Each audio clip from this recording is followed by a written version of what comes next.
Permíteme compartir diapositivas, por favor. Claro, dame un momento. Si no está habilitado. Ok, ya está habilitado.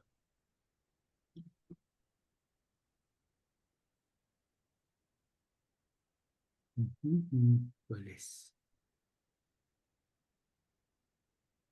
Oh, no encuentro. A ver, ya está. Ok. Ah,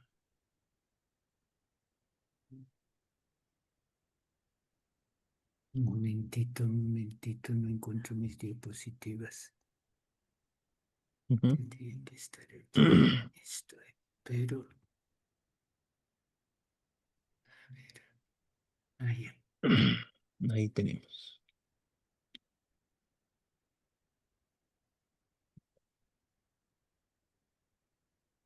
¿Se ve?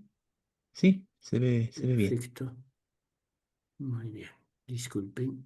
Y voy a empezar. Está al final esto. Ok.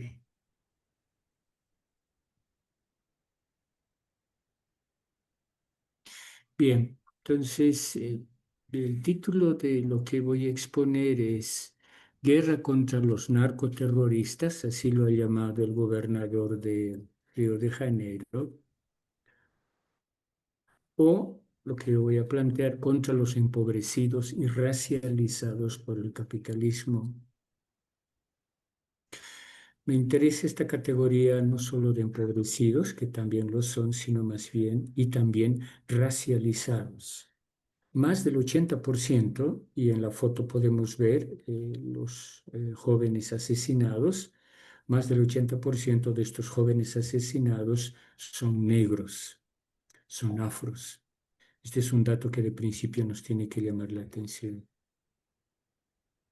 Bien, la noticia con la que nos hemos despertado miércoles al amanecer es que un mega operativo contra el grupo criminal Comando Vermelho en Río de Janeiro deja más de 120 muertos y decenas de detenidos. Ahí vemos entonces una foto de los jóvenes detenidos y la policía. Ojo, estamos hablando de una policía militarizada. No son como los policías de Bolivia. Es una policía militarizada, por tanto, con armas letales, actúa con armas letales. La noticia que se ha difundido es que la redada masiva contra el crimen organizado fue la operación más letal de Brasil. Esta es la noticia que hemos conocido.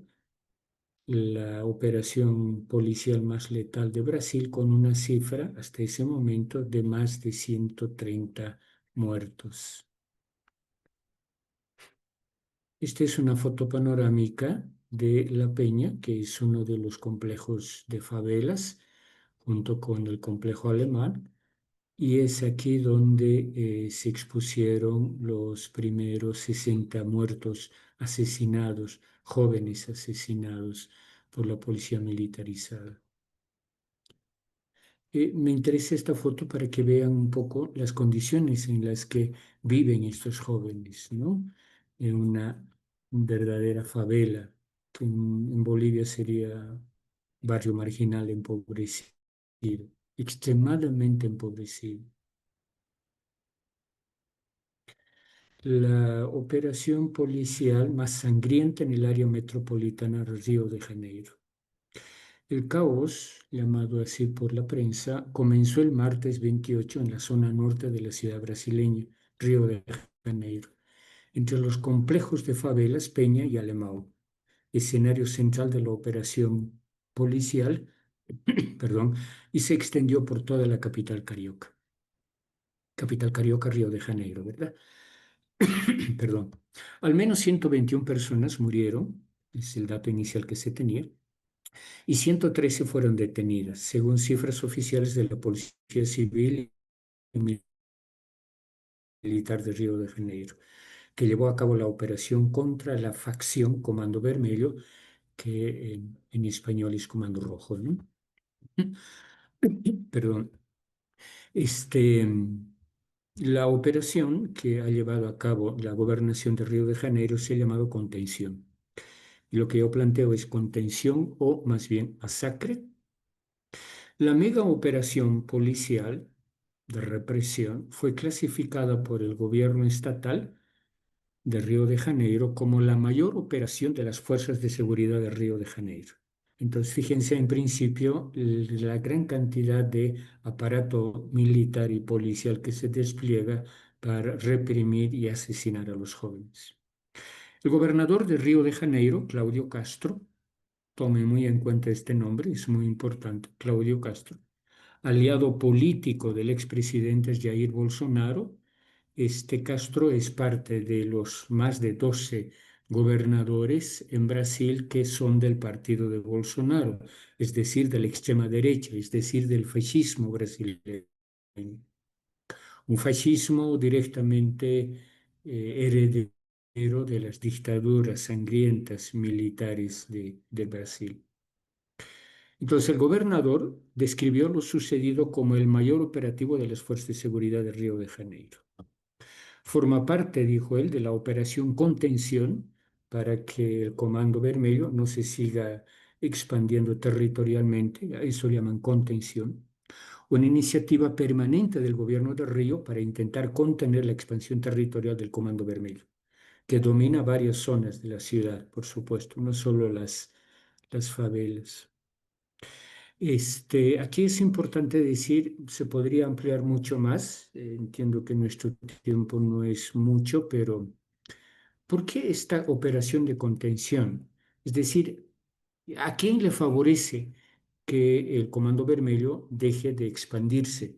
¿Quién ocuparía ese espacio en el que el Comando Vermelho ya no se expanda? O incluso que se pueda retirar de algunas zonas donde está operando. ¿Quién ocuparía esos espacios dejados por el Comando Vermelho? Ojo, y esto lo digo con conocimiento de causa, las llamadas milicias. En el Brasil, las milicias no tienen el mismo sentido ni significado que en Bolivia. En Brasil, milicias son comandos, fuerzas parapoliciales o paramilitares, y que desde hace un par de años están en una feroz lucha y disputa de control territorial con el Comando Vermelho y con el Comando Primero Capital, PCC. Entonces, este es el punto digamos, del conflicto que hay en este momento en Brasil. Hay disputa de grupos narcos, de narcotraficantes por el control territorial. Y en este momento, y desde hace ya varias décadas, ciertamente, Comando Vermelho, que opera en Río de Janeiro, y Comando Primero de la Capital, que opera en Sao Paulo, son los, digamos, los que detentan en gran medida los espacios territoriales para el narcotráfico. Y lo que los milicianos, cuerpos parapoliciales y paramilitares, quieren es disputar entonces esos espacios territoriales a ambos comandos, reitero, a Comando Vermelho y a Comando Primero de la Capital. Los movimientos de derechos humanos califican la operación de masacre. Y esto es lo que vamos a demostrar aquí brevemente. Entonces, el gobernador de Río de Janeiro habla de contención y yo hablo y quiero hablar y voy a hablar de masacre. Esta es la imagen de Claudio Castro, gobernador de Río de Janeiro. Ubíquenlo porque es muy importante este asesino. ¿Cómo lo entienden las propias poblaciones? ¿Cómo lo asumen a Claudio Castro? Ojo, como lo que es asesino y terrorista. Esta es la verdadera calificación de Claudio Castro. La foto detrás de este gran letrero son los cuerpos que son alineados en la Plaza de São Lucas, en la favela Vila Cruzeiro, en el complejo Peña, en Río de Janeiro. Esto ocurrió el 29 de octubre. Recuerden que la masacre se produce el 28 y que la operación se llamó contención.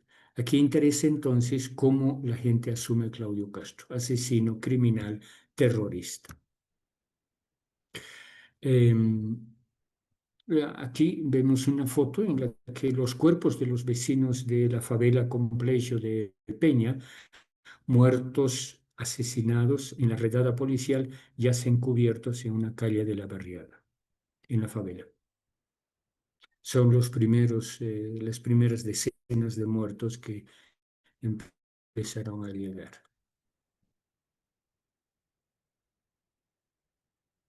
La operación policial ha sido ciertamente la más letal de la historia de la ciudad brasileña, de Río de Janeiro, y ha dejado, al menos hasta el 29, 132 muertos. Ahí vemos, la foto es bastante expresiva, los jóvenes que han sido asesinados por las fuerzas militares y policiales de Río de Janeiro, mandados, reitero, por el gobernador de Río de Janeiro. Fíjense el detalle, los que no están cubiertos están prácticamente desnudos o semidesnudos. Y enseguida voy a comentar por qué están semidesnudos los jóvenes asesinados. Ojo, no es casual esto. Bien, los cadáveres de vecinos de la favela Complexo de Peña, muertos durante la redada policial, yacen en las calles de la barriada. Fíjense ahí en esta foto y en varias otras la presencia de negros, de afrodescendientes, negros y negras. Este no es un dato casual.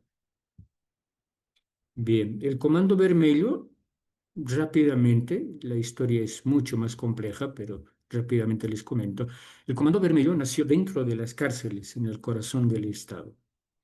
El Comando Vermelho nace en el interior de las prisiones, en el corazón del Estado, en la convivencia con las personas detenidas por la Ley de Seguridad Nacional. Ley de Seguridad Nacional, estamos hablando en el contexto de la dictadura, es decir, en la década del 70, es decir, presos políticos. Entonces, el Comando Vermelho gemina, se organiza en el contexto de las cárceles en las que hay relación entre, eh, casi todos eran asaltantes de bancos los que estaban en la cárcel. Solo que había una diferencia, los delincuentes comunes o presos comunes asaltaban bancos, ¿no?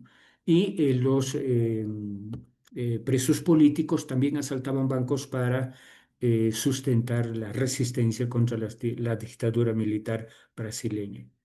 Ahí entonces es que empiezan a hablar tanto presos políticos como presos comunes y los presos políticos van a empezar a hablar de derechos humanos, de que el preso, por más criminal que sea o delincuente, tiene derechos. Y ahí es que se organiza el Comando Vermelho, empieza a organizarse el Comando Vermelho. Inicialmente se llamaba la Falange de la Seguridad Nacional. Luego pasó a llamarse Falange Vermella, Falange Roja, y años más tarde la prensa lo bautizó como Comando Vermelho. Explica la socióloga Carolina Grillo, justamente de esta universidad, que es muy importante, no hay mucho tiempo para hablar el importante trabajo que hace. UFF quiere decir Universidad Federal Fluminense, que es una de las más importantes en Río de Janeiro. Vermelho, lo he dicho, en español significa rojo. Rojo, reitero, por este origen izquierdista, diríamos, que hay en la cárcel. Esta es justamente la foto de la cárcel en la que, una de las cárceles más grandes en la que nació el Comando Vermelho. Contención o masacre. Más de 120 personas.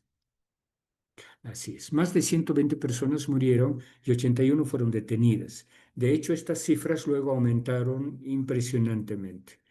El 28 de octubre, durante un operativo de la Policía Civil y Militar de Río de Janeiro, tomen en cuenta este carácter militar de la Policía de Río de Janeiro, contra el grupo Comando Vermelho en los complejos de Alemão y Peña de la ciudad brasileña. El operativo involucró aproximadamente, este dato es muy importante, 2.500 agentes de seguridad, policías, fuertemente armados, por supuesto. Policía militar, reitero este carácter, que básicamente son del BOPE, digo básicamente porque no exclusivamente, el BOPE es el Batallón de Operaciones Especiales, que está justamente para reprimir narcotraficantes. Ese es el rol del BOPE. Tiene una larga tradición de asesinar jóvenes, sobre todo jóvenes pobres, de Río de Janeiro, ¿no? Ojo, en esta operación utilizaron al menos 32 blindados, carros blindados, quiero decir. ¿Ah? Es decir, es el Estado en guerra contra su propia gente. Utilizaron también helicópteros, obviamente helicópteros artillados, ¿no? Para bombardear Y por supuesto, como ya es parte de la práctica imperialista y sionista, drones, es decir, aviones no tripulados, ¿no? Sin embargo, el elevado número de víctimas civiles, personas racializadas, reitero, negros, afrodescendientes y obviamente empobrecidos, no pobres, empobrecidos, es decir, de bajos recursos, y que dejó la operación desató críticas dentro y fuera del país. Esta es la declaración de una activista de derechos humanos, eh, y ella dijo muy claramente, no fue una operación, fue una masacre. Este lo dice esta señora activista. El nombre no aparece por razones de seguridad. Los residentes llevaron inicialmente al menos 55 cadáveres a la plaza de San Lucas, São Lucas, ¿no? Los familiares despidieron a sus seres queridos muertos, asesinados en el mega operativo policial. Reitero otra vez, no pierdan de vista la presencia de personas afrodescendientes.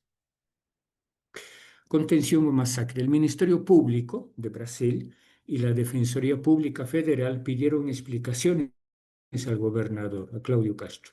Mientras que desde, ojo, la Oficina del Alto Comisionado de las Naciones Unidas para los Derechos Humanos, que es la instancia mayor de defensa de derechos humanos a nivel mundial, global, dijeron estar, ojo, horrorizados por la cifra de fallecidos. Por razones de tiempo no incluyo videos, pero ahí la foto es una captura de pantalla del video en el que los representantes del alto comisionado, de la oficina del alto comisionado, están manifestando esto de sentirse horrorizados. El alto comisionado de Derechos Humanos de Naciones Unidas afirmó, reitero, estar horrorizado ante la cifra de víctimas que dejó la operación. Luego voy a mostrar una otra diapositiva en la que estos representantes van a exigir al gobierno, tanto al gobernador como al gobierno nacional, investigaciones urgentes, serias y que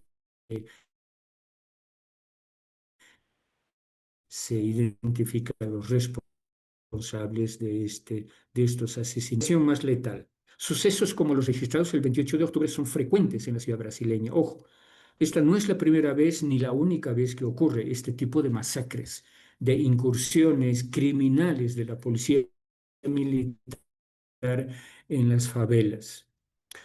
El 2024, sin ir muy lejos, porque sería interesante si tuviéramos más tiempo para hablar, por ejemplo, de los comandos de aniquilación que empezaron a operar ya desde las antiguas dictaduras militares.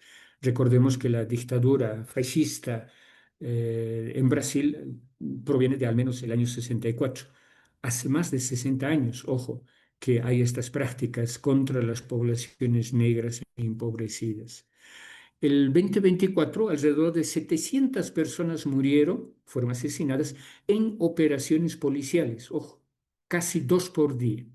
Solo el 2024, más de 700 personas han sido matadas, asesinadas por o a través de operaciones policiales. Entonces, esta no es una práctica casual ni una práctica aislada, es parte del modus operandi que tiene la policía militarizada para, ojo, exterminar a la población negra y empobrecida.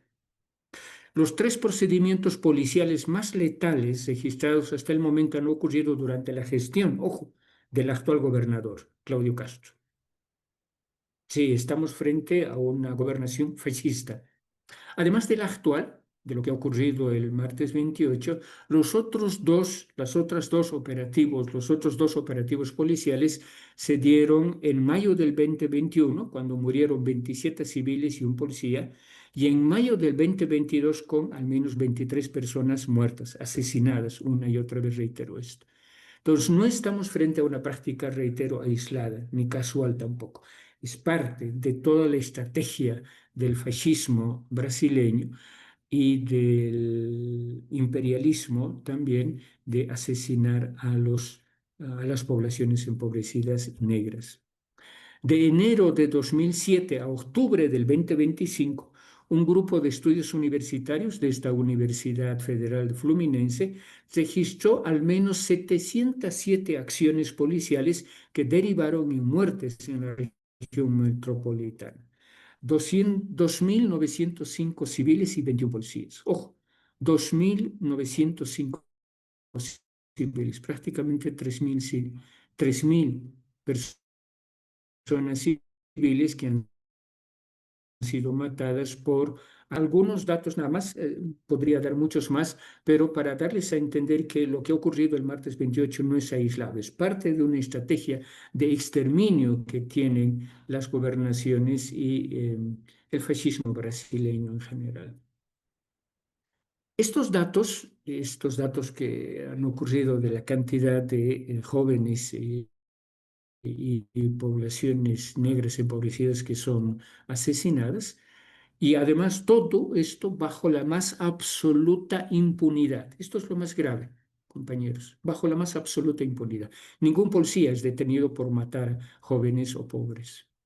Estos datos nos permiten constatar que las matanzas policiales, y esta es la expresión correcta, matanzas policiales, son la regla y no la excepción en el estado de Río de Janeiro. Ojo, son la regla, es una práctica común y no son excepciones, entonces concluyeron los investigadores de la Universidad Federal Fluminense. Hay bastante y muy interesante información que ha ido recogiendo la Universidad Federal Fluminense, que en algún momento me gustaría compartirlos también con ustedes.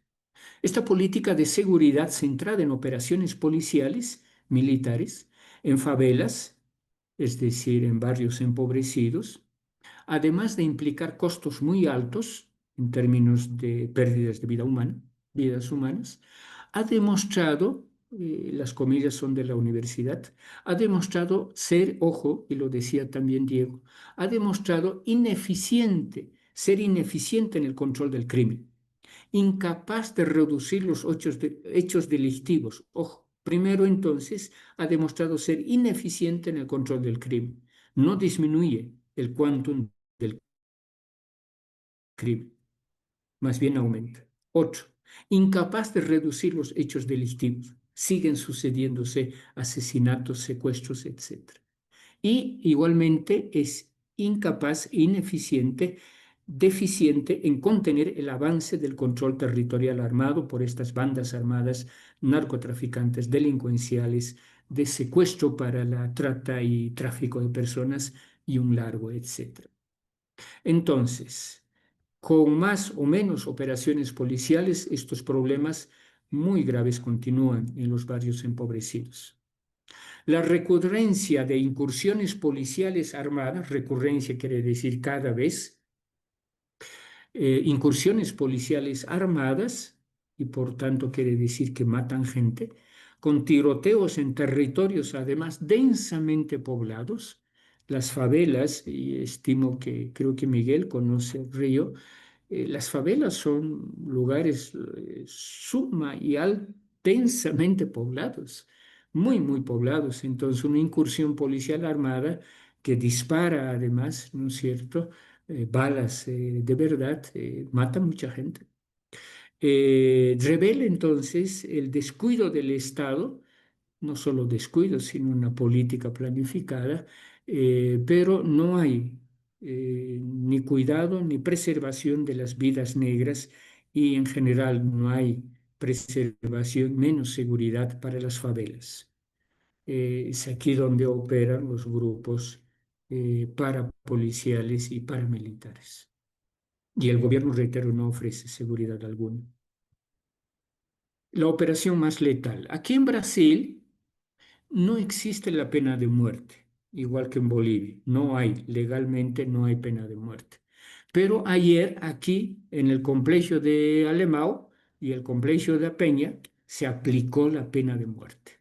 Y esto es lo más grave, compañeros. Se aplicó la pena de muerte.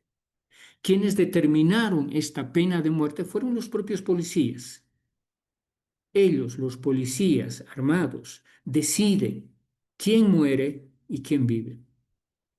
Esto lo dice un fotógrafo muy importante que vive ahí en la favela, que es Bruno Aitán. Las declaraciones de Bruno son realmente muy, muy importantes, y que ha sido prohibido por la policía de ejercer su oficio como fotoperiodista, pero él vive ahí y ha visto esto, ¿no? Entonces, reitero, esta figura es muy importante, que los policías deciden quién vive, quién muere. Estamos frente, por tanto, no solo a una biopolítica Foucaultiana, sino, ojo, como diría, bien dice un gran teórico africano, Achille Bembe, estamos frente a una necropolítica fascista. Dice, continúa Bruno, vi el tiroteo, vi los autos quemados, empecé a grabar. Los residentes también denunciaron mucha brutalidad y violencia policial. Reiteramos, en la operación del martes 28 participaron 2.500 agentes de las fuerzas de seguridad de Río de Janeiro. La policía lanzó un operativo en 2 favelas con el objetivo de arrestar a los líderes del Comando Rojo, Comando Vermelho, y detener su expansión territorial. Esta es la noticia que aparece en el común de la prensa. Y podemos ver ahí a los policías, incluso civiles armados, o parapoliciales, en realidad, disparando a la gente. Gente, ojo, además, más desarmada, mayoritariamente. Es evidente que el Comando Vermelho, como todo grupo narcotraficante, tiene sus armas, pero el común de la gente que habita la favela es gente desarmada. Para Isabel y Damasceno, de la ONG Movimentos, no es posible considerar que el accionar de la policía haya sido exitoso, que es lo que dijo el gobernador, exitoso. Los operativos, dice esta señora, los operativos policiales violentos en Río de Janeiro no son una novedad para nosotros, no lo son, lamentablemente, para todos nosotros que vivimos en la periferia. No podemos, aunque no sean infrecuentes, no podemos naturalizar un operativo que mató a más de 60 personas. Esta estrategia del gobierno no puede ser visto como una política de seguridad, que es el discurso del gobernador y de este conjunto de agentes fascistas, ¿no? Es, lo dice esta señora, una política de exterminio. Esto es lo que hay que tener en cuenta. Esta es la verdadera razón de estas fuerzas policiales y parapoliciales y paramilitares que actúan en las favelas. Políticas de exterminio. Además que no es casual que hagan esta política de exterminio en zonas densamente pobladas, zonas empobrecidas y además con población mayoritariamente negra, afrodescendiente. Una operación que necesita matar a 60 personas no puede ser una acción inteligente ni efectiva. Agrega esta señora, previo a saberse que la cifra aumentó en más de 100 personas. Vamos terminando, cuestionando la letalidad de la policía de Río. El fotógrafo Bruno Itán, el fotógrafo, destaca la cantidad de cuerpos de personas que, ojo, y este dato es muy importante,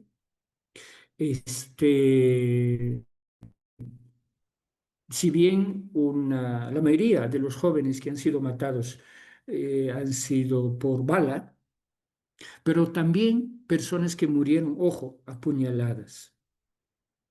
Esto no es normal, dice Bruno.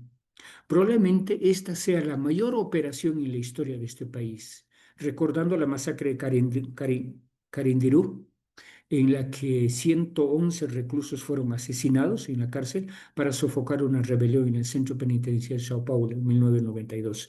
Hasta el martes 28, esta era la mayor y más grande masacre que hubo en el Brasil, en la cárcel de Carandiru. Los cuerpos, esto del martes 28, estaban, ojo, decapitados. Esto es muy grave, muy grave. No solamente entonces los jóvenes han sido matados por bala, sino que estaban decapitados. Ojo, les cortaron la cabeza, completamente desfigurados. Esto aparece también en algún video eh, los cuerpos estaban totalmente como si estuvieran podridos, como si hubieran sido asesinados hace varios días. Ustedes bien saben que una persona muerta se descompone más o menos rápidamente, pero estos cuerpos que fueron asesinados solo en la mañana estaban completamente desfigurados, sobre todo las caras destruidas, sin rostro, sin media cara, sin brazos, sin piernas. Esto es muy grave. Entonces, no solamente que son matados estos jóvenes, el 100% de la gente que la policía ha matado son jóvenes, sino además, reitero, decapitados. Estamos pues frente a una política, una necropolítica realmente preocupante, compañeros. Y lo que realmente me impactó, continúa Bruno, fue la cantidad de cuerpos con heridas de arma blanca. Hay muchas fotos donde se ve que fue un arma, el efecto de un arma blanca. ¿Entiendes, no? Dice Ethan al final, y esto es muy importante. O sea, ¿por qué y para qué se utiliza arma blanca, puñal, cuchillo? Para descuartizar. Esto es muy grave, de verdad que es muy grave lo que ha ocurrido en Brasil. Y reitero, no es la primera vez. El olor a muerte aún está presente. Me impactó, continuó Ethan, profundamente la brutalidad. Me impactó el dolor de las familias, las madres desmayándose, las mujeres embarazadas llorando, los padres indignados. Eitan dice, yo podría haber sido uno de ellos. La policía de seguridad en las favelas sigue basándose pues en la violencia criminal, en la violencia asesina, en la violencia fascista, en la violencia de exterminio. Desafortunadamente, la política de seguridad pública siempre se nunca en la acción social, nunca en la educación, nunca en la prevención, nunca en la construcción de viviendas o en el mejoramiento de la salud o en la cultura. ¿Qué es lo que las favelas necesitan para rescatar a estas personas que por alguna u otra razón obviamente se comprometen, se meten y se comprometen con el narcotráfico? Otra vez la foto y otra vez vean la cantidad de personas afrodescendientes, negras. También, por supuesto, hay gente de piel blanca, pero vean que mayoritariamente son afro. Bien, desde la oficina del comando, perdón, desde la oficina del Alto Comisionado de Naciones Unidas para los Derechos Humanos, denunciaron que, comillas, esta operación mortal refuerza la tendencia de consecuencias extremadamente letales. Ojo, lo está diciendo el Alto Comisionado. Consecuencias extremadamente letales, ustedes saben, letal, que causa muerte, derivadas de las operaciones policiales en comunidades marginadas de Brasil. Tras recordar a las autoridades sus obligaciones en virtud del derecho internacional de proteger, preservar los derechos humanos, el despacho dirigido por Volker Türk exigió a Brasil una investigación rápida y eficaz de lo ocurrido. Esto es mandato, ojo, de Naciones Unidas. Veremos y hay que estar atentos en qué medida va a cumplir esto el gobierno de Brasil. Investigar y ubicar a los responsables materiales e intelectuales de esta masacre. La organización Human Rights Watch también cuestiona la operación. La sucesión de operaciones letales que no generan mayor seguridad para la población, sino que de hecho provocan inseguridad, revela el fracaso de las políticas de Río de Janeiro. Entonces, más violencia, más represión no resuelve problema alguno, sino más bien los incrementa. Esto lo dijo César Muñoz, que es el coordinador de la agrupación en Brasil de Human Rights Watch. Río necesita una nueva política de seguridad pública que deje de fomentar enfrentamientos que victimizan a residentes y agentes de policía. Bien, y te voy a terminar esta intervención refiriendo a una parte de las declaraciones, se dice así, de lo que dice Beto Almeida, uno de los más importantes analistas políticos de Río. Eh, Solo he sacado algunas partes de una larga entrevista que le hacen a Beto Almeida, y me parece que es el que da en el clavo respecto a qué implica esta masacre que ha habido en Río de Janeiro. El gobernador, todo lo que es entre comillas, es expresión de veto. El gobernador defiende que el operativo policial fue un suceso, un éxito. Es impresionante, dice Beto. El gobernador parece Netanyahu, diciendo que solo ha habido 4 víctimas, que son los 4 policías muertos. Pero, ¿y los otros jóvenes, los más de 100 jóvenes asesinados, no existen? ¿No son seres humanos? Hoy la realidad es mucho mayor que Carandiru, que fue la masacre de los años 90 en Sao Paulo dentro de una prisión. Ahora, en una situación de comunidad, de poblaciones muy densamente pobladas, ¿cuánta gente también podría ser matada? Niños, mujeres que estaban ahí. Esto es muy parecido a Gaza. La policía opera con todo el instinto criminal y sionista de Israel. Esto lo dice Bete. Y sucede de una manera tal que parecería que ya estaba predeterminado para hacerlo de la forma más violenta y criminal posible. La absoluta desproporción de fuerzas, tanques, helicópteros, más de 2.500 policías militares desplegados y la población de las favelas apenas con piedra. La invasión de una comunidad donde habitan personas, trabajadores, familias, vecinos, y también hay el uso, el despliegue de una cantidad enorme de armas, de policías, de contingentes armados, que solo podía resultar en un número de víctimas. Hasta ahora él dice, ojo, de 170. Y esto es por lo que se sabe. Enseguida voy a dar un detalle de por qué decimos por lo que se sabe, porque no todos fueron matados en la misma, en las calles de la favela. Esa zona donde están los complejos de las favelas, tanto Alemão como también el complejo de La Peña, también tienen zonas, lugares, diríamos, de floresta, de una especie de bosquecillo, diríamos así, donde ya no son calles, más bien hay muchos árboles. Ahí fueron matados la gran mayoría, asesinados los jóvenes. Y rescatarlos fue muy difícil porque no son zonas de fácil acceso. Por eso decimos, por lo que hasta ahora se sabe, 170. Pero después del martes, el miércoles, el jueves, han seguido recogiendo cuerpos de esa zona boscosa. De derechos humanos en la acción policial. Ahí en la foto pueden ver también los cuerpos expuestos, los cuerpos de los jóvenes asesinados. Continúo con las expresiones de Beto.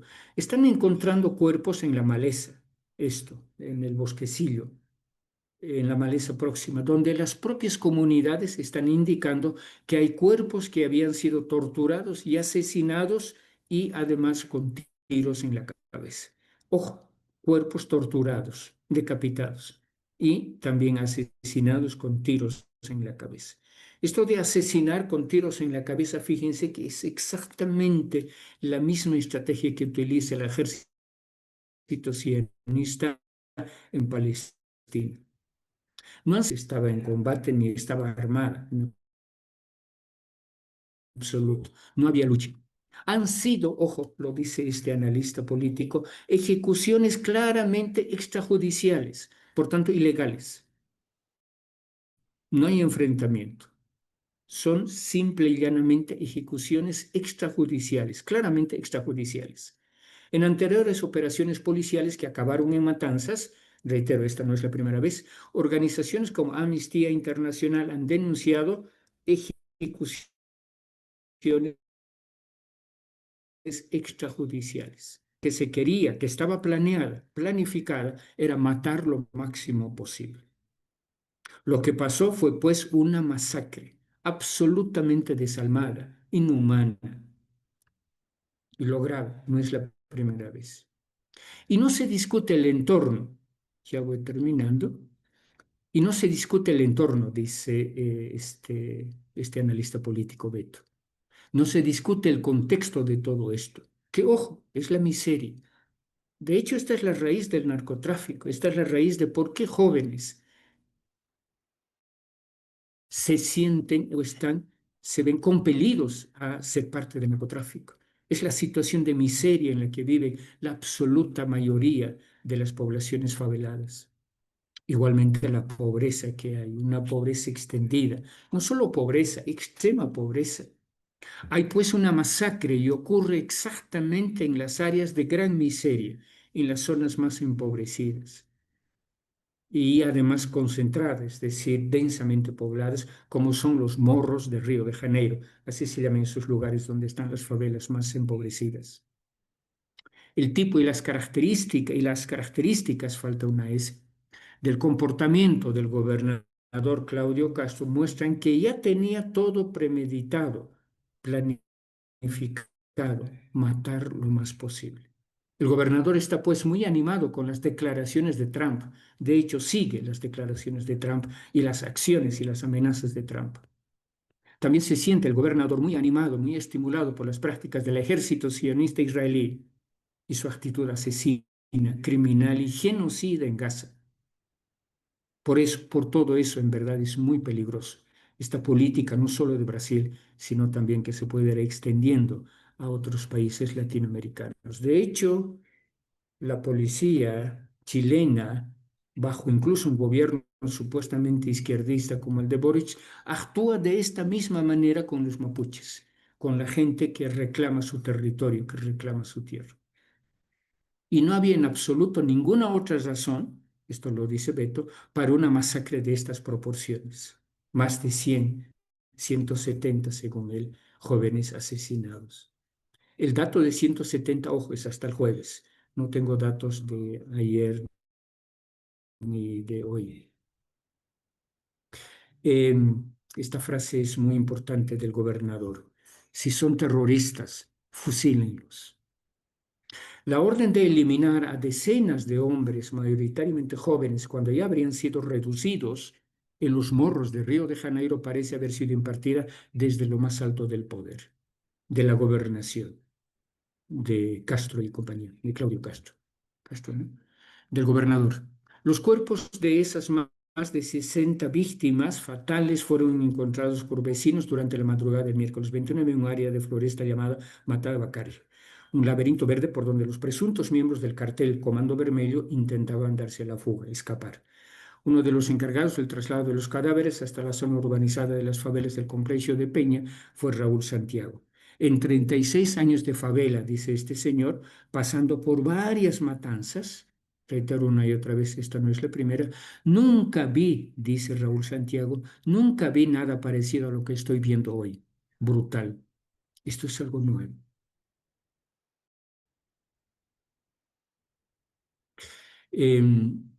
A propósito, hay una noticia, esto es parte de una noticia.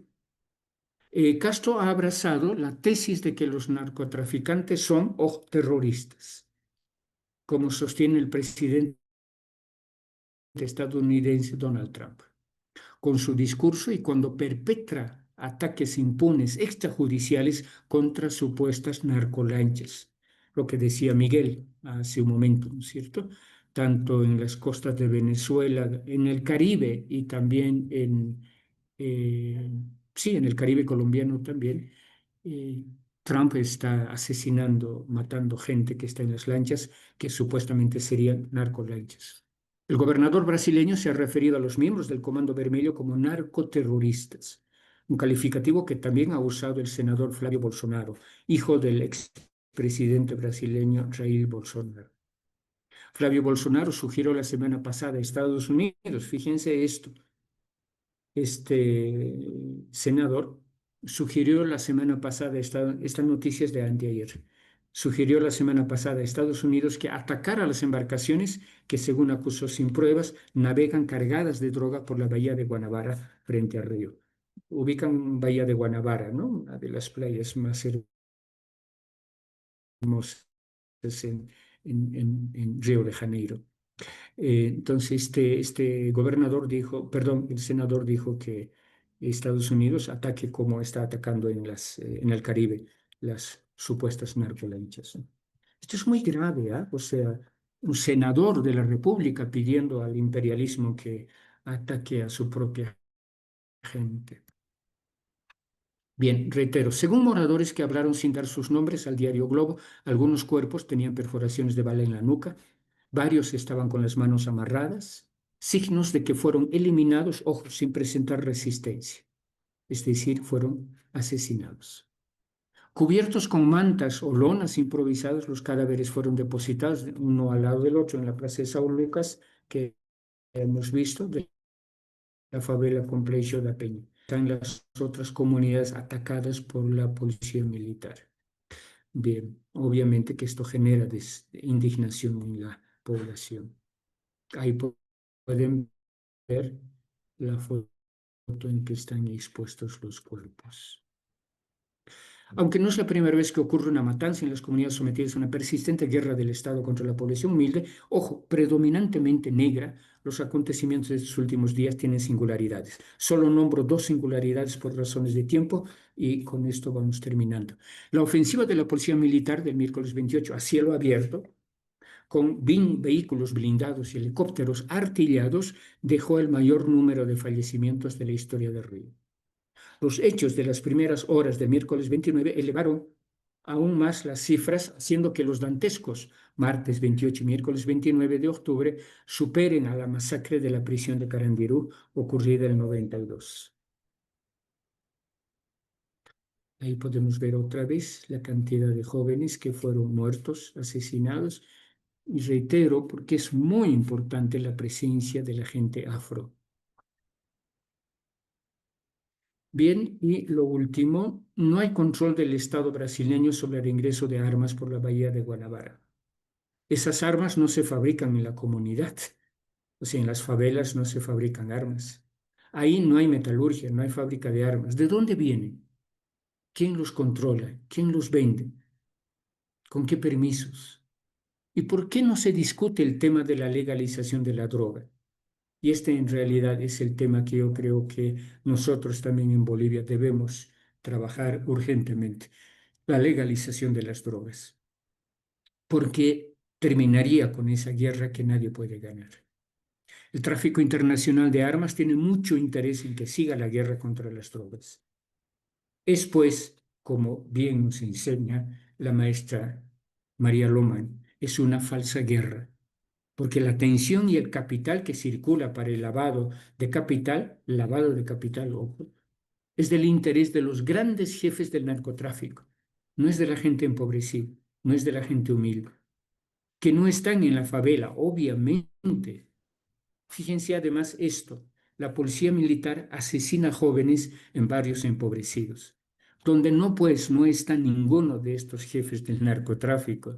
Ningún jefe del narcotráfico va a vivir en una favela, que no están en la favela, pero sí en las zonas más ricas de la ciudad de Río de Janeiro, Sao Paulo o Miami.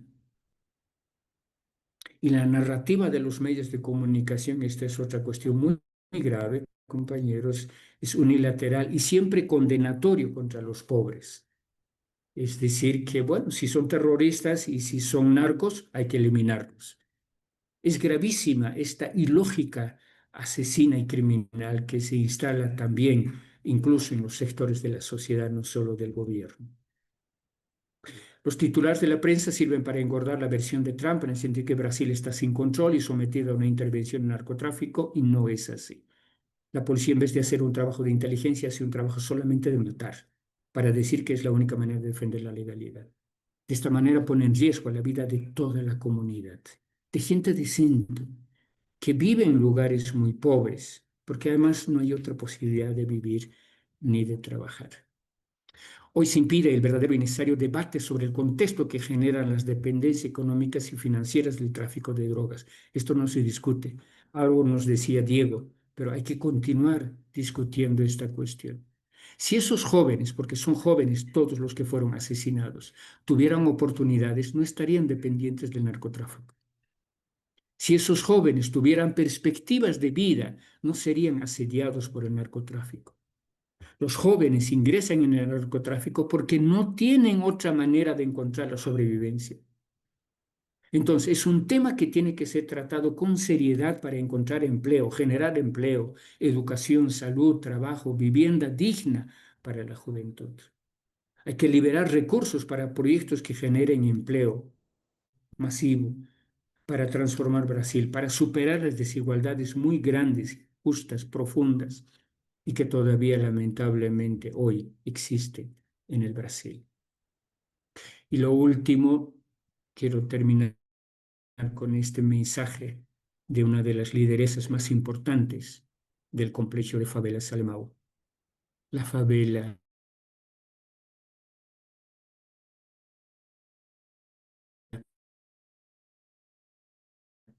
quiere vivir. Gracias, compañeros.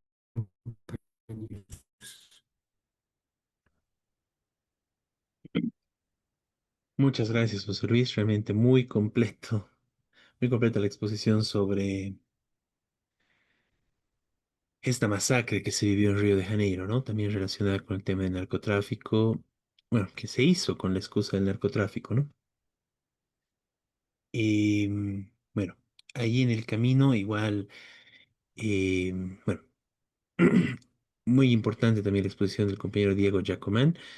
Y bueno, también tenemos a la compañera Karen, Miguel, no sé si quieren complementar algo sobre este tema, que Miguel, Karencita, ¿quisieran ahí decir está la algo? compañera Karen, creo.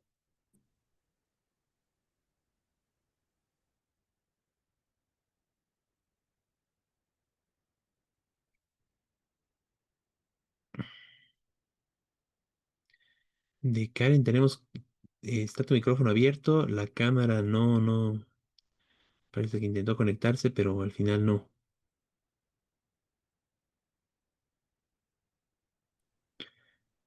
Bien, Un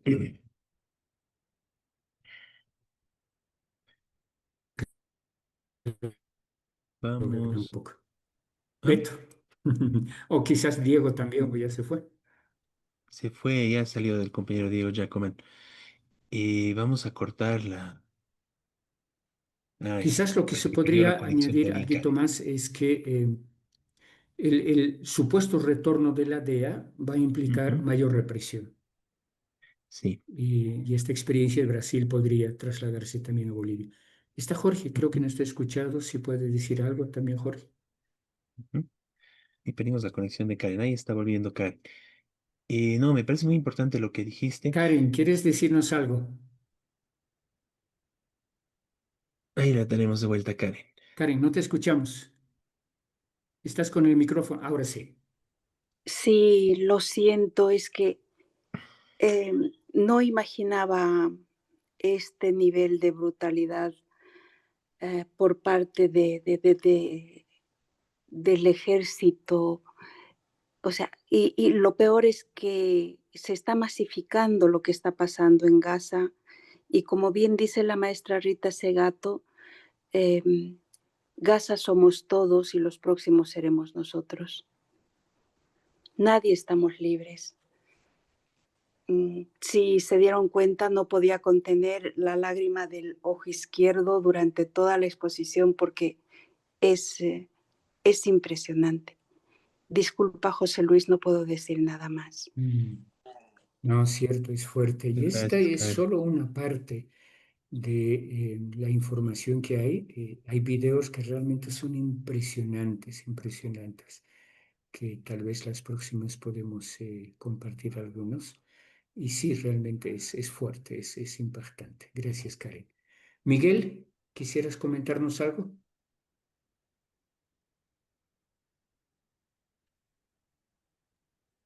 Bueno, brevemente, eh, sí, obviamente hay también posiciones políticas sobre esto entre otros los compañeros nuestros, la CST de Brasil, que denuncia esto, obviamente denuncia la ultraderecha, al gobernador, etcétera, pero también que Lula no hace nada, es decir, coordina con ellos. Claro, no es el que comanda la policía de Río de Janeiro. Es decir, los responsables principales de esta ultraderecha. Entonces, claro, ellos plantean que Lula de alguna manera es un medio cómplice en el sentido de que no está actuando para defender a la población boliviana, Brasileño. perdón, brasileña. Esto tiene mucha importancia porque también Brasil está en una crisis política donde, bueno, la ultraderecha perdió, pero como decías vos, tiene varias gobernaciones, este, y además conexión directa con Trump. Es parte de la intervención, eh, de alguna manera, de Trump en América Latina, es decir, en cada país, lo que venimos diciendo. Eso quería agregar. Claro. No, bueno, brevemente, ¿no? En base a todo lo que dijiste, José Luis, bueno, realmente muy, muy completo. Em, Quisiera ir un poco por el tema este, ¿no? De la forma de mutilación y cómo se justifica esto, ¿no? Que es el proceso de deshumanización. Lo que dice Karen, ¿no?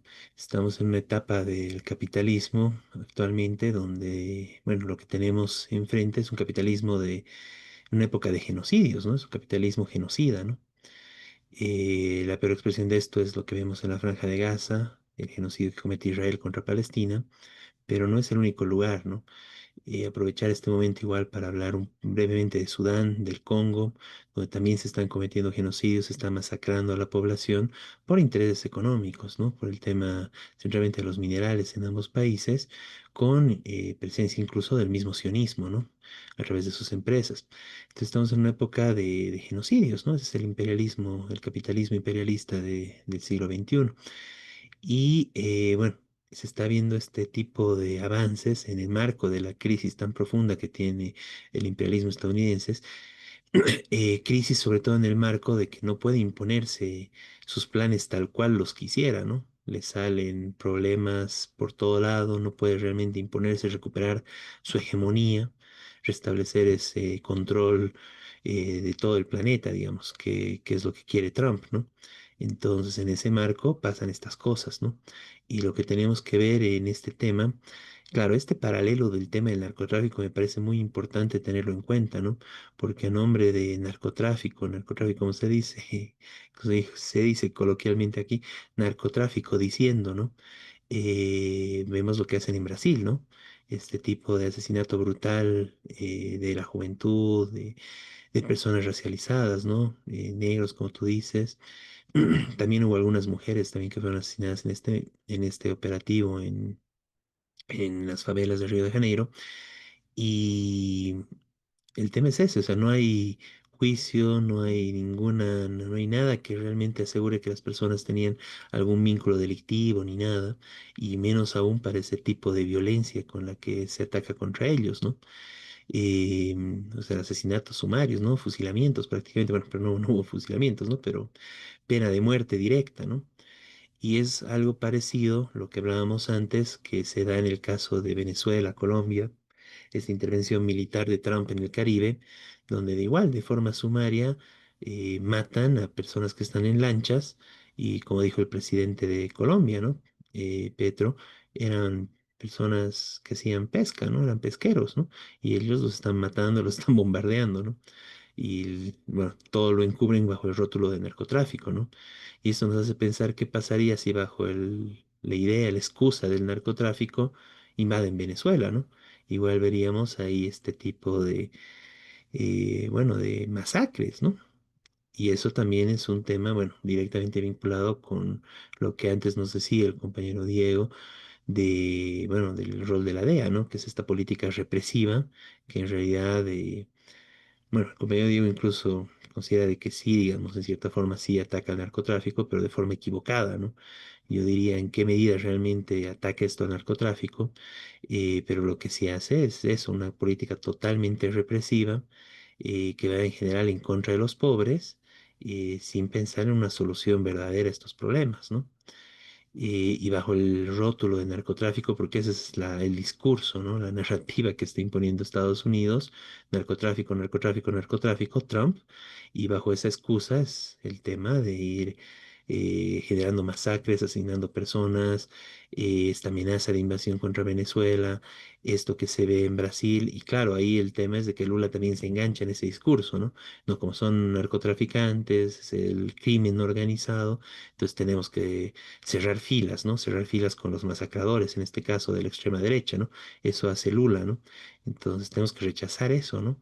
Acá no es una verdadera lucha contra el narcotráfico y ahí quiero destacar un poco lo que hablábamos ya con Diego, el tema, ¿no? O sea, la DEA, las bases militares estadounidenses en Colombia, México, y son los países donde más violencia y más narcotráfico hay, ¿no? Si pensamos en la producción de la coca y la cocaína sobre todo, Colombia sigue siendo el número uno. Perú, donde también está la DEA, es el número dos. Bolivia está atrás, ¿no? Aquí donde no había DEA, ¿no? El tema bueno, todo el tema de violencia ligada al narcotráfico, bueno, en Colombia es desde hace décadas algo constante y que se conoce, ¿no? Que incluso hizo que mucha gente saliera del país por el grado de violencia al que se llegaba. México, o sea, la terrible violencia que hay ahí en la frontera con Estados Unidos y donde Estados Unidos también tiene bases, tiene agencias de la DEA y más bien esto no soluciona nada, ¿no? Claro, habría que ver la vinculación exacta de esto. Ahí sí, Diego, muy estricto, digamos, metodológicamente, pero para mí es bastante sintomático, ¿no? Está la presencia de la DEA y ahí en Brasil también está, ¿no? Tiene la DEA incluso en Río de Janeiro una oficina. Y bueno, ahí está la violencia y es mucho narcotráfico, según lo que ellos mismos dicen, y una violencia brutal, ¿no? Desde el mismo estado, además de la violencia que hay entre los distintos, eh, bueno, cárteles, etcétera, ¿no?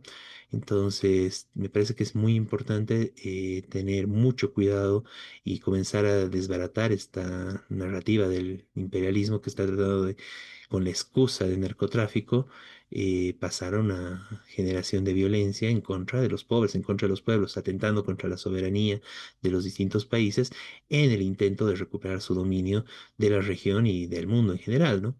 Entonces es muy importante rechazar esto. Eh, Estados Unidos, Trump, menos que nadie, no tiene ninguna autoridad para hablar y dar lecciones sobre pelea contra el narcotráfico. El país donde más se consumen drogas de lejos sigue siendo Estados Unidos, todo tipo de drogas en general. Y desde esa perspectiva no tiene ninguna moral para esto, ¿no? Que solucionen, como se hizo muchas veces en el país, que primero solucionen sus problemas internos, ¿no? Que combatan las drogas en su país, antes de tratar de venir a darnos lecciones y más bien imponernos, traernos violencia a nuestros países, ¿no? Entonces, de eso, obviamente, rechazar estas declaraciones de Rodrigo Paz de que vuelva la DEA a Bolivia. Esto amerita enfrentarnos ante ese hecho, rechazarlo y tratar de organizarnos para que no vuelva y que si vuelve, expulsarla lo antes posible y generar eso, ¿no? Realmente generar conciencia de que la DEA no combate el narcotráfico, realmente lo que hace es generar violencia contra los pobres a título del narcotráfico, ¿no? Y bueno, eso me quería compartir. No sé si quieres decir algo más, José Luis, para cerrar. Y espero tenerlo también al compañero Diego en otras ocasiones. Fue muy importante su participación, Diego, el compañero Diego Giacomán. Muchas gracias también, Karen, por tu breve participación, pero sí muy emotiva y muy importante. Y bueno, gracias, José Luis, entonces. Y estaremos conversando en otras ocasiones. Bien, pasemos a los siguientes puntos. Entonces, no sé, Miguel, si querías comentar algo más.